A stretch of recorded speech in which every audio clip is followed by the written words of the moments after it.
Muy buenos días, estimados hermanos y hermanas, amigos y amigas de nuestra ciudad. Estamos nuevamente en un programa de Visitando las Iglesias y seguimos con una distinguida visita, nuestro pastor y doctor Miguel Ángel Palomino, quien ya lleva varios días disfrutando de nuestra zona. ¿Cómo te ha ido, Miguel? Muy bien, muy bien. Saludos también a toda la audiencia. Fantástico, gozando del paisaje de esta región hermosa de Chile y también del frío, obviamente. Y me parece que has visitado más que esta región. Sí, bueno, he llegado esta vez hasta Chiloé, una isla que hacía mucho tenía ganas de conocer y así que bueno, disfruté mucho, ¿no es cierto? O disfrutamos ya que fuimos juntos. Sí, gracias a Dios allá. que nos dio esa oportunidad.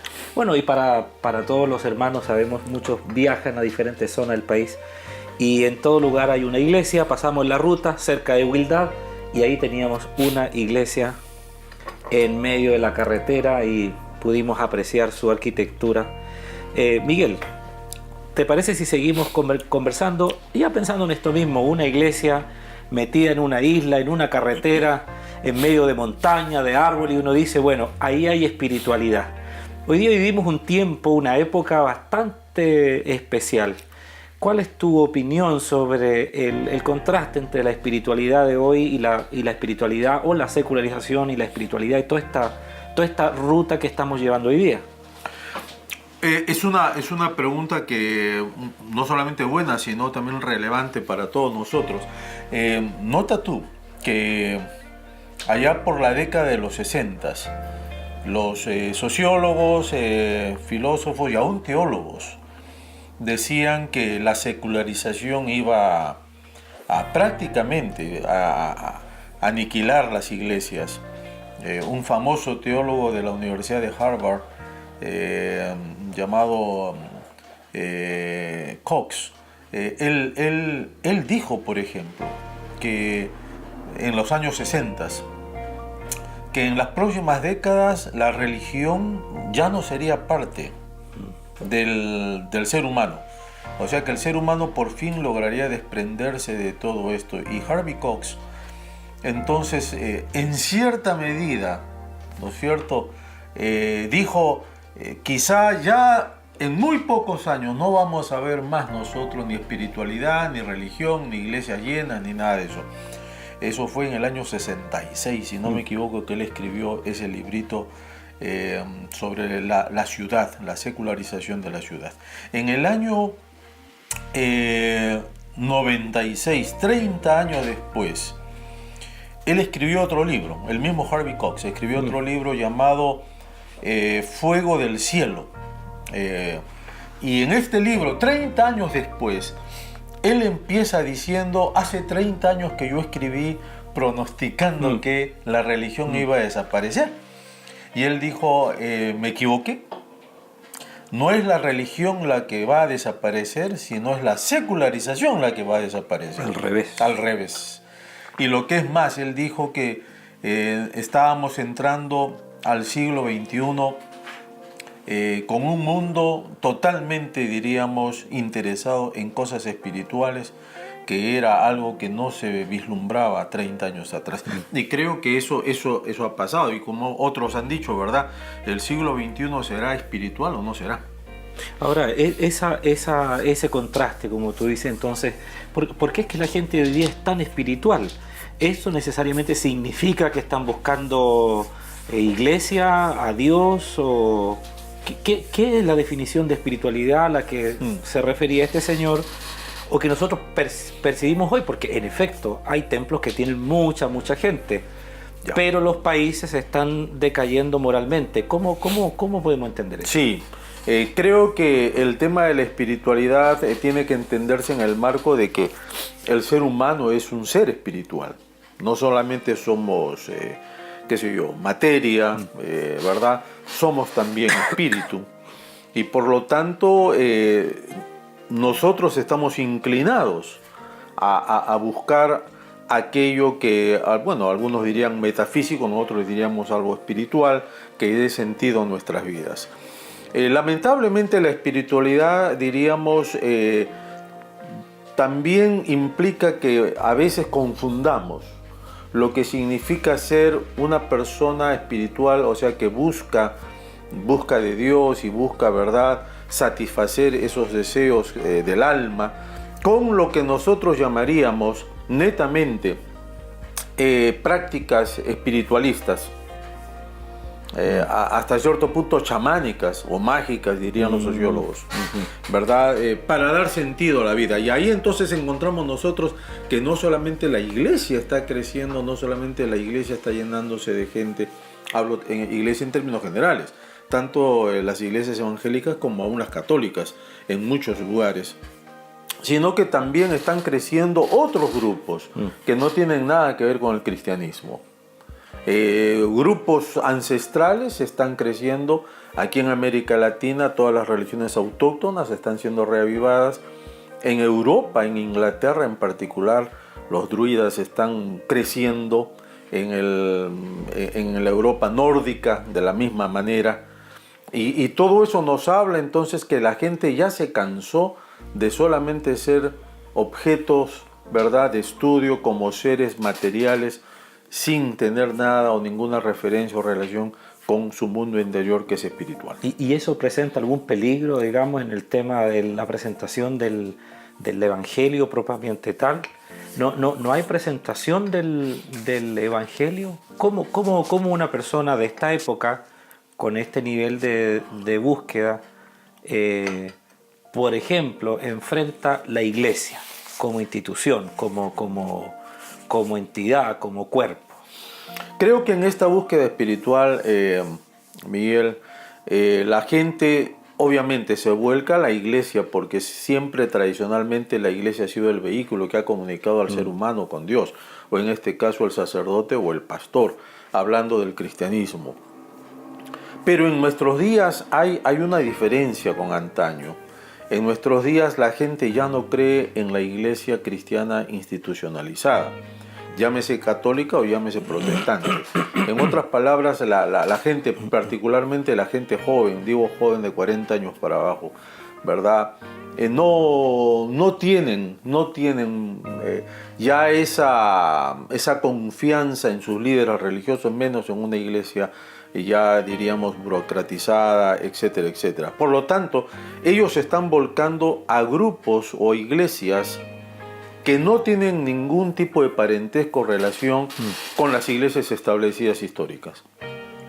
De ahí que nuestra América Latina en los últimos 30 años ha visto que las iglesias evangélicas en particular, aunque también podría hablar un poco de la iglesia católica romana, pero la iglesia evangélica en particular ha visto que su mayor crecimiento se ha dado en las iglesias llamadas independientes de corte neopentecostal o carismático. Ahí se ha dado el mayor crecimiento. Ni siquiera la iglesia Asambleas de Dios, la iglesia pentecostal, está creciendo tanto como las otras iglesias independientes que no tienen ningún tipo de conexión con las congregaciones históricas.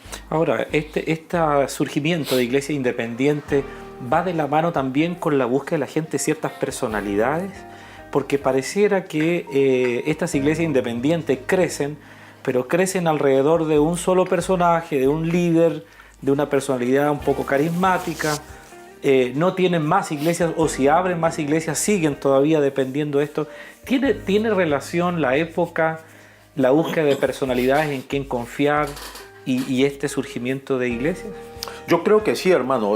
Como bien verdad se dice, la iglesia, sea católica o sea protestante, refleja el tipo de sociedad o de gobierno que nosotros vivimos en nuestros países. No hay que olvidar que en los últimos 30 años el populismo barrió en América Latina. Ha sido recién en los últimos 2-3 años que ese tipo de populismo está dejando de ser, ¿no es cierto? Y no vamos a entrar en ese tema, pero la iglesia también vivió y sufrió, y todavía creo sigue sufriendo de ese tipo de populismo. Es decir, no venden un producto político, pero sí religioso, donde se da a la gente lo que la gente quiere escuchar, quiere de alguna manera sentir, vivir, pero no lo que la gente necesita en términos espirituales.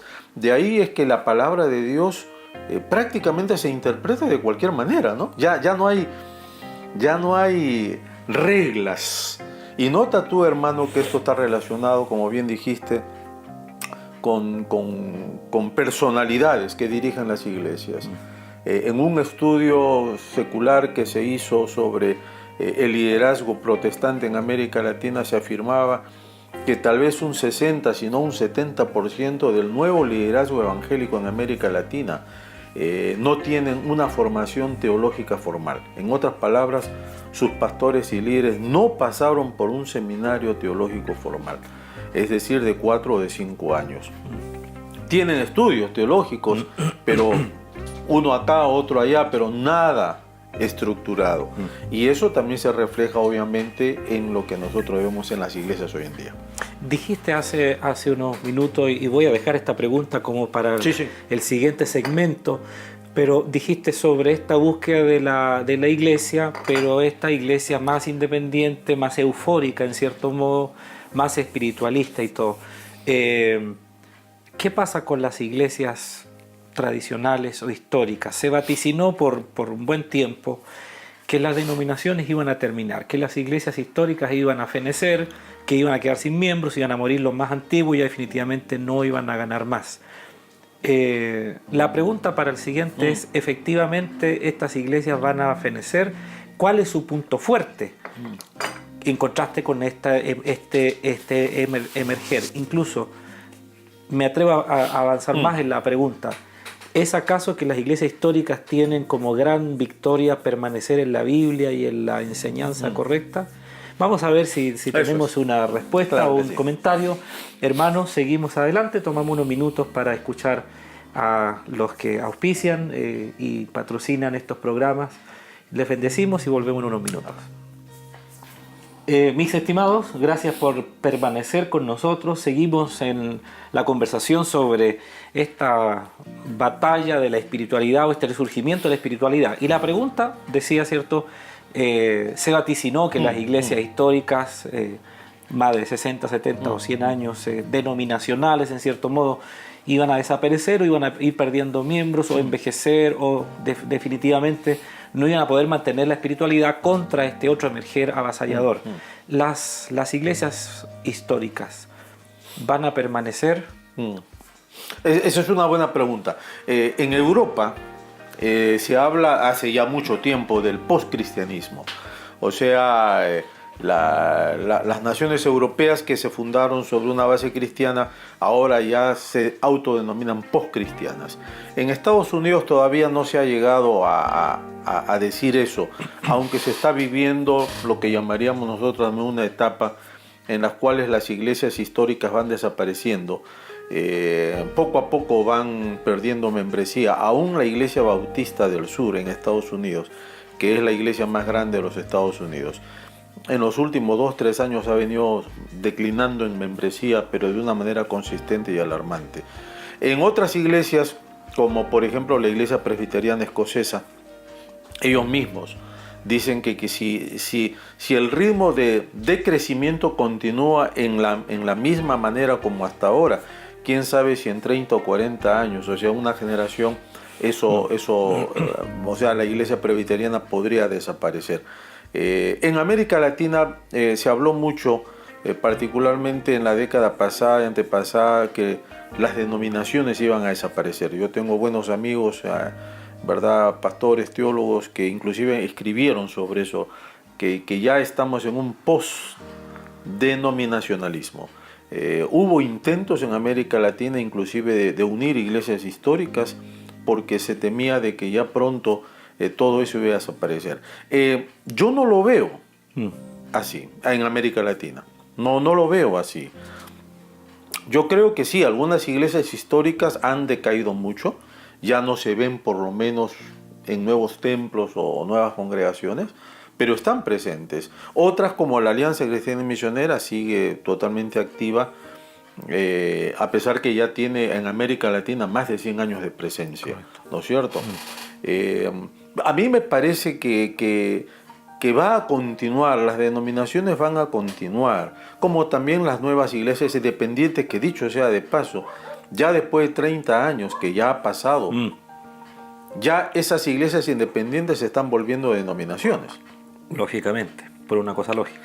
Y lo que sucede, como dirían, ¿verdad?, los sociólogos, ya después de 30 años, nosotros ya podemos estudiar a las iglesias independientes, a las mega iglesias latinoamericanas, y encontrar algunos patrones de conducta que nos podrían hacer quizá ver cuál será el futuro de ellas.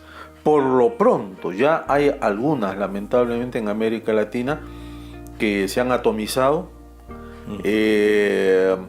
y nosotros encontramos ahora que las secuelas de ello, naturalmente, el resto de la población evangélica lo vive, ¿verdad? Pero creo que ya estamos en condiciones de estudiar, y yo me imagino que en los próximos años aparecerán estudios serios sobre las nuevas iglesias independientes en América Latina. Entonces, ¿cuál es la virtud o cuál es la herencia, cuál es el tesoro que tiene la iglesia institucionalizada, que es tan rechazada en algunos casos? Así, no queremos reglas, no queremos mucha disciplina, no queremos mucha doctrina, queremos más vivir la emoción. ¿Son espirituales estas iglesias? ¿O qué parte debería guardar de la espiritualidad? Sí. ¿O toda la espiritualidad? ¿O qué espiritualidad? Yo creo, Miguel, que nosotros tenemos que entender, cuando digo nosotros los evangélicos, tenemos que entender que tenemos una herencia a la cual no podemos renunciar ni ignorar. Y esa herencia es la Reforma. Algunos van a trazar su herencia al libro de los Hechos, capítulo 2, ya está bien. Yo también me identifico con eso, ¿verdad? Los anabaptistas se identifican con eso. Los hermanos pentecostales se identifican con Hechos 2. Pero la mayoría de iglesias evangélicas se identifican con la Reforma. Y la Reforma tenía 3 postulados, ya hasta 4 quizá, que hasta el día de hoy nos han ayudado, ¿no?, a por lo menos desarrollar nuestra identidad. Uno es la sola gracia, la sola fe y la sola escritura, que le llamaban ellos, ¿verdad? Diciendo entonces que es la gracia de Dios la única que hace posible que nosotros sigamos subsistiendo. La conversión es por gracia, la fe en Jesucristo, no en un personaje, no en un pastor, profeta o apóstol, o como queramos llamarlo, sino en Cristo. Y la escritura, que es la palabra de Dios, la Biblia, pero no para parafrasearla, como se hace en el día de hoy en muchos casos, sino para estudiarla. Y cuando hablamos de estudiarla, tampoco significa que nosotros vamos a, ¿cómo llamaríamos?, a solamente centrarnos en interpretaciones que tal vez ya están obsoletas. Ya no diríamos, no van más, sino que tenemos que con nueva frescura encontrar entonces el nuevo significado de la palabra para nosotros en el día de hoy. Y ahí creo que está la base, ¿no? Miguel, ¿será que las iglesias históricas tuvieron mucho trabajo teológico en algún minuto? Estoy hablando de la iglesia, no estoy hablando de los pensadores propiamente tal allá en su academia, sino que la iglesia misma, los pastores eran más teólogos que predicadores, o ambas cosas juntas en una virtud. Recuerdo mi propia formación en la iglesia local. Teníamos predicadores muy profundos, de mucha Biblia, pero eso fue cambiando con el tiempo. Las nuevas generaciones no eran así. ¿Qué tiene que ver? A ver, voy a decir esto. ¿Toda espiritualidad conduce al Dios de la Biblia, Miguel? No, definitivamente no, porque la espiritualidad implica, diríamos, encontrar un sentido a nuestro anhelo, ¿verdad?, como seres espirituales, de sentirnos realizados o sentirnos en sintonía con Dios. Pero no toda espiritualidad lleva al Dios de la Biblia. Como dije hace un rato, hay espiritualidades orientales que llevan a los dioses, ¿verdad?, del Asia. Hay espiritualidades netamente autóctonas nuestras que nos llevan a nuestros antepasados y todo lo demás. Entonces, no toda espiritualidad conduce a la Biblia. Hay espiritualidades que nos llevan directamente a lo que llamaríamos la santería y todas esas prácticas.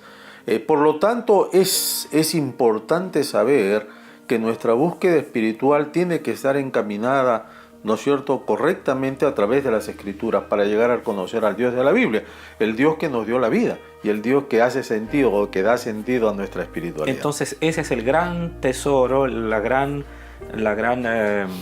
dinamita que la iglesia histórica deberían mantener y perseverar. Ya. Y entonces el gran tema de la sana doctrina, el gran tema de lo que es realmente frases como volver a las sendas antiguas, sí. mantener la sana doctrina. bueno, algunos han llegado a extremos, qué sé yo, pero ¿cómo pudieses tú darnos un consejo a iglesias en esta zona del mundo de no pugnar incluso bélicamente sobre defender una sana doctrina que más sería una convención denominacional que la palabra? ¿Qué mecanismo, qué camino hay que tomar? ¿Volver a la escritura, volver a estudiar? ¿Cuáles son tus sugerencias? Sí, yo, verdad, entre broma y broma digo que la sana doctrina es la que no se enferma, porque de alguna forma a mí me da la impresión que los pastores nos hemos enfrascado en ciertas nomenclaturas que nos han más bien atado. Y a veces la sana doctrina no tiene que ver con doctrinas, sino tiene que ver con prácticas denominacionales, que no tiene nada que ver con doctrina. De acuerdo. ¿No? Y en otros casos algunas doctrinas son interpretaciones o confesiones de nuestras propias iglesias. Pero no tiene nada que ver con una postura, diríamos, doctrinal bíblica seria. Por ejemplo, una doctrina fuerte es la doctrina del Dios Trino. Y no debería haber ningún grupo cristiano que nos hable de un solo Dios o de dos, o verdad, sino de un Dios Trino, Padre, Hijo y Espíritu Santo. Esa es una doctrina, esa es una sana doctrina. Hay algunas iglesias en el día de hoy que, por ejemplo, solamente enfatizan en una, solo Jesús, por ejemplo, ¿no es cierto? Enfatizan en una, entonces definitivamente esa no está en la doctrina, punto. Si es sana o enferma ya no interesa, pero no está en la doctrina.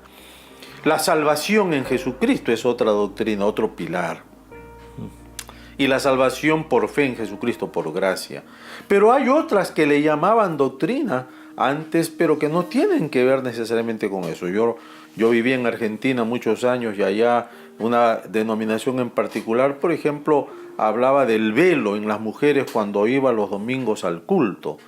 Inclusive si una dama no creyente entraba al culto, los sugieres le proveían un velo para que se pusiera porque no así era, era, claro, así era, no, y para ellos eso era sana doctrina. Las iglesias que no usaban velo no estaban en la sana doctrina, pero no tiene nada que ver con doctrina un velo o cosas parecidas. Y podríamos hablar de otras prácticas más bien que diríamos son prácticas de una congregación particular, y está bien, porque cada iglesia tiene su propia personalidad también. Pero no deberíamos confundir eso con sana doctrina o los pilares fundamentales, que finalmente es lo que ha hecho perseverar a la iglesia histórica por tantos años. Hasta ahora, y seguirá. Y seguirá. Tu estímulo sería que los líderes de iglesias vuelvan a estudiar la palabra de Dios en el sentido amplio. Sí, porque mira, yo sigo pensando, hermanos, que parte también ahora de una tradición nuestra en América Latina ha sido que un pastor luego de terminar sus 4 años de seminario nunca más vuelve a pisar un seminario. Y sus denominaciones tampoco les incentivan a que se actualicen cada año. Hay pastores que se jactan de no haber pisado un aula de clase por 20 o 30 años.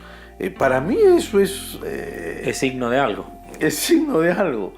Porque yo creo que el pastor es la persona que debe estar constantemente capacitándose, constantemente, diríamos, actualizando. Y no solamente a nivel autodidacta, pero también a través de una estructura académica. Y no estoy diciendo con esto, ¿no?, que tengan que hacer maestrías, doctorados, aunque eso sería lo deseable. Pero si no se puede eso, por lo menos cada año tomar cursos elaborados que den sus propias denominaciones u otras, donde los pastores puedan ir actualizándose y puedan ir poniéndose al nivel entonces en lo cual nos encontramos. Por ejemplo, miren, todo lo que es la hermenéutica ha cambiado. Y no porque ahora sean más liberales, no tiene nada que ver con eso. Pero, por ejemplo, la hermenéutica que yo estudié o tú estudiaste en el seminario, ¿verdad?, de la alta crítica textual y todo lo demás, en el día de hoy ya es cuestionada. Ya es cuestionada. Porque esa forma de estudiar la hermenéutica más bien encajaba con lo que llamamos nosotros el método científico-analítico, que en muchos sentidos contradecía lo que las iglesias evangélicas predicaban, como por ejemplo la sobrenaturalidad de la palabra, los milagros, el actuar sobrenatural de Dios, del Espíritu Santo y todo eso. La alta crítica está en contra de todo eso. Entonces era hasta contraproducente que en nuestros seminarios nos enseñan la hermenéutica usando esas herramientas, cuando esas herramientas niegan lo sobrenatural de la Biblia. ¿Cómo vamos a interpretar entonces la Biblia? Entonces, en el día de hoy hay nuevas herramientas, hay nuevos descubrimientos. Ya los rollos del Qumran, del Mar Muerto, son solamente parte. Ahora hay nuevos descubrimientos, hay nuevas formas de leer todo eso, y yo creo que el pastor tiene que estar enterado, porque ese es su oficio. Bueno, creo que el enfoque de tu pensamiento ha ido desde precisamente la iglesia como movimiento, como búsqueda. Una palabra final de consejo, creo yo, muy útil para aquellos líderes, aquellos hombres y mujeres que están con esta búsqueda, con esta hambre en la espiritualidad. Bueno, buscar una iglesia de la sana doctrina, en el sentido no de las prácticas que nos parecen de la sana doctrina, sino que en la búsqueda de Dios. Pero ¿cuál sería tu estímulo final, tus palabras finales para estos hombres o mujeres que están inquietos por conocer a Dios, la palabra de Dios, guiar sus iglesias, sus grupos? ¿Qué ruta tú les recomiendas? ¿Qué consejo le das? Yo sugeriría, hermanos, que aquellos que están siendo llamados por Dios, y el llamamiento es un tema muy amplio que quizá en otra oportunidad podríamos discutirlo. Antes entendía llamamiento solamente al servicio pastoral. Creo que llamamiento es mucho más amplio que eso. Una persona que quiere servir en la iglesia, aún en asuntos netamente administrativos, debería tener una capacitación teológica. Un ministro de jóvenes tiene que tener una capacitación teológica. Un pastor de niños, que no usamos ese término, y ese ministerio tendría que capacitarse teológicamente. Lo que estoy tratando de decir es que todo servicio de la iglesia implica necesariamente una capacitación teológica. Si no es de 4 o 5 años, ¿verdad?, por lo menos diplomados en sus áreas específicas, que le brinden la oportunidad teológica, porque para todo necesitamos una base bíblica. El peligro, hermanos, de ministrar o de servir en la iglesia en áreas de responsabilidad grande es que lo hagamos sin tener una capacitación, una formación bíblica o teológica formal. Creo que ahí está uno de los grandes problemas. Así que yo animo a que, ¿verdad?, si Dios te ha llamado a servirle en algún área en particular en la iglesia, busques un curso de capacitación. Si no es un curso completo de Biblia, teología, un diplomado, ¿verdad?, que demoran 6 meses, 1 año, creo que es una buena manera de empezar. Y perdóname que te haga esta última pregunta o intervención, pero en el fondo es para alivianar la tensión que puede haber en algún corazón que está sintiendo, está escuchando este consejo y todo. ¿Se opone el estudio bíblico, teológico, la lectura a la espiritualidad? Es una buena pregunta. Nosotros en América Latina hemos separado lo espiritual de lo secular, lo espiritual de lo académico, ¿verdad? Y no debería ser así. Yo creo que lo normal, por ejemplo, para un pastor, es que sea altamente académico, pero también un hombre o una mujer de una profunda vida espiritual. Cuando leemos nosotros los tratados teológicos de estos grandes teólogos del siglo XVIII, siglo XIX, que nos vienen del extranjero, ¿verdad?, uno encuentra que esa gente era no solamente académicos de renombre, profesores universitarios, sino también pastores, y tenían una vida devocional, hermano, que impresiona. Cuando uno lee los diarios personales de esas personas, uno se queda boquiabierto, porque uno dice, pero este hombre escribió esos libros de teología que nadie los entiende, pero a la vez, cuando ellos derraman su corazón delante de Dios, uno encuentra justamente la inocencia de un niño que va donde su padre para, ¿verdad?, depender de él. Y creo que eso hemos perdido en América Latina. En América Latina, cuando un hermano, un pastor está escribiendo libros, está reflexionando teológicamente, inmediatamente nos entra la sospecha que quizás ya se desvió del camino, ¿no? O se desvió de la sana doctrina, ¿verdad? Cuando no debería ser así. Yo creo que para nosotros los pastores todavía sigue siendo un gran desafío ser profundamente espirituales y profundamente académicos. Y creo también, ya haciendo una reflexión propia, creo también que muchos de nuestros buenos jóvenes, buenos hombres se nos van perdiendo en las iglesias porque no hay respuesta, porque no hay apertura de pensamiento y porque definitivamente ellos tienen inquietudes y las inquietudes llevan a estudiar. Si la iglesia no le proporciona los espacios a ese nivel, pues vamos a tener siempre deserción o bien personas muy capaces que tienen que solo conformarse con cierto nivel de espiritualidad, pero no crecen más. Haríamos un cambio social importante. Yo creo que sí. Si educáramos bien a nuestra juventud. Gracias, Miguel, por este tiempo. Gracias a ti.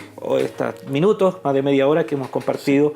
Le damos gracias a todos por haber compartido con nosotros, haber entrado en nuestro café de esta mañana y esperamos que Dios les bendiga grandemente. Será hasta un nuevo programa, hermanos y hermanas. Gracias.